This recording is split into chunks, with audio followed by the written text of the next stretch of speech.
Yikes, folks. If you don't already think Donald Trump is cognitively unfit for office, then boy, oh boy, will these stories put the final nail in that coffin for you, because Dementia Don is at it again, folks. I don't know what I said. I don't remember. And of course, since we live in the darkest timeline, our national security is currently in jeopardy, courtesy of our senile septuagenarian.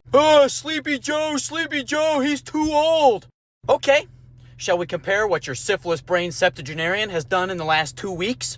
And while President Elon Musk is busy sinking into a K-hole to keep himself functioning,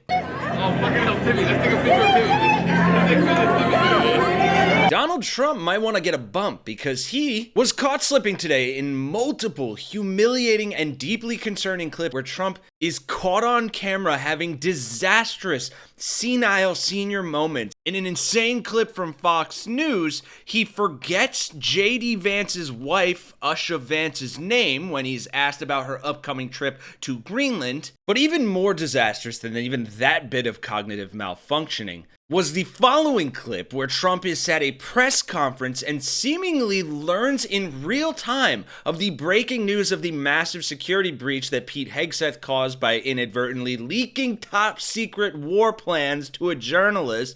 And let's just say Trump's response does absolutely nothing to instill confidence that our national security is secure at all. I don't know anything about it.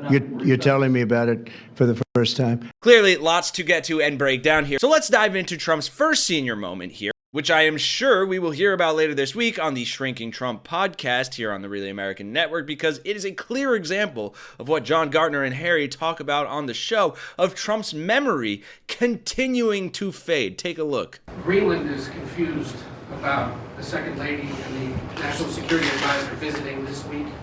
They're concerned that this is further provocation. It is you ultimately want for Greenland. Could you further explain why they're going? What is the ultimate end goal when it comes to Greenland? Yeah, well, not provocation. This is friendliness, not provocation. We're dealing with a lot of people from Greenland that would like to see something happen with respect to their being properly protected and properly taken care of. They're calling us, we're not calling them. And we were invited over there, and I thought it would be I have great respect for the wife of our of our great vice president. I think she's a brilliant woman. She's a very nice woman, and she loves the concept of Greenland. And so she's going there, and I think Marco's going there, and some others are going there. But we've been invited. Yeah, the man can't even remember her damn name, and then he just tries to change the subject and compliment her, say she's great. Oh, Marco Rubio is gonna be there. Clearly, his brain failing him in that clip, his memory as well. Or maybe he was just trying to decipher what Usha's ethnicity was. You know, is she an Indian woman, or did she become a black person? She was always of Indian heritage, and she was only promoting Indian heritage. I didn't know she was black until a number of years ago, when she happened to turn black, and now she wants to be known as black. So I don't know, is she Indian or is she black? She is always identified as a black woman. I respect either one. But unfortunately, even that pales in comparison to just some of the many mental gaffes that he's had over the past week. Last week, he talked about how impressed he was that Barron could turn his laptop on within 5 minutes of turning it off. Holy, that's crazy. This week, he claimed that he didn't sign the proclamation that invoked the Alien Enemies Act. Gee, then why is your signature at the bottom, buddy? The guy can't form a complete f***ing thought, and every one of you ass-kissers chalks it up to, it's the weave. He also can't pronounce a single word without slurring it. Isaac Neutron! Tesla! Right, shout out to It's Luke 7 there for the colorful commentary. But like I said earlier, this is where Trump's incompetence and dementia gets dangerous. You probably all heard about the bombshell revelation that Pete Hegseth inadvertently sent top secret war plans to a journalist about an attack on the Houthi rebels. I don't know if he was just drinking on the job again, or sending a little drunk text in his encrypted Signal server. We made a TikTok about it. You can see that on our TikTok account or our Instagram account, and I'll link it below if you want more background information. Though I thought it was hilarious that this one person commented, "What about Clinton's personal email server?" And I was like, you did not just unironically, what about her emails in 2025? But that is just so insane to think about, too, as you watch this clip and watch Trump say, I know nothing, and then slam the magazine, The Atlantic, that broke this story, as he finds out in real time, the guy that's supposed to be leading our nation, that's supposed to be reassuring us that our national security is secure, he just finds out about this massive security breach and blows it off. Take a look at this. Mr. President, your reaction to the story in The Atlantic that said that some of your top cabinet officials and aides had been discussing very sensitive material through Signal and included an Atlantic reporter for that. What is your response to that? I don't know anything about it. I'm not a big fan of The Atlantic. To me, it's a magazine that's going out of business. I think it's not much of a magazine, but I know nothing about it. You're saying that they had what? They were using Signal to coordinate on sensitive materials and having to do with what? Having to do with what? What were they talking about? With the Houthis. The Houthis? You mean the attack on the Houthis? Right. Well, it couldn't have been very effective because the attack was very effective. I can tell you that. I don't know anything about it.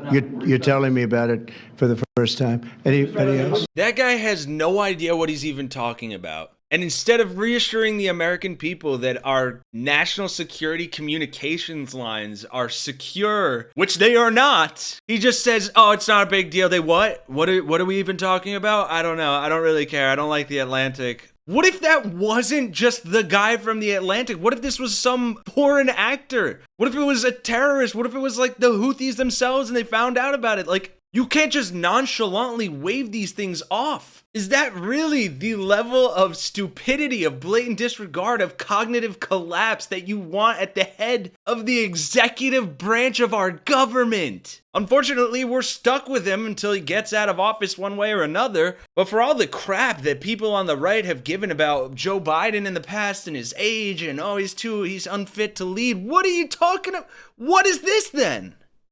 Where's that energy? The guy's up there stumbling and stuttering, forgetting people's names, and then he doesn't even know about what's going on with this bombshell report that our national security is being compromised by the former Fox News host drunk that he put in as the defense secretary. And really the only way it makes sense that MAGA can look at this and be okay with it is what Luke pointed out at the end of that video I showed you earlier. Seriously, every one of you red hat and can't form an opinion that isn't based completely on hypocrisy. And just so we're all clear on this alien enemies thing, you guys have two choices. One, you can feed into the lie that he didn't sign it, which means someone forged his signature. Marco Rubio. Or you half-wits can admit the fact that your president is demented. It's your choice. I really don't care because either one makes you look exactly as dumb as you are. Yeah, I mean, it's not the nicest way of putting it, but at this point, it's clear that being nice and trying to talk to these MAGA idiots isn't exactly going to get through their thick skulls. So that is the story and where we're at right now, but I'll pass the question off to you. Where do you land on all this? Do you see this as a clear sign of Donald Trump's cognitive collapse like we've been talking about for ages? Or do you think that this is just him blatantly disregarding national security because he doesn't care at all? And maybe he doesn't give enough of a crap about JD Vance or his wife to remember her name, and it's not his brain deteriorating, though I think it can be all of the above. Let me know in those comments down below. And while you're there, make sure you drop a like and subscribe to the Really American channel to join the resistance and fight back against this utter stupidity and fascism, because we cannot do this without you. And as we have seen, it has never been more important to fight back than right now. For Really American, I'm Kenny Hesse. Let's see you all in the next one.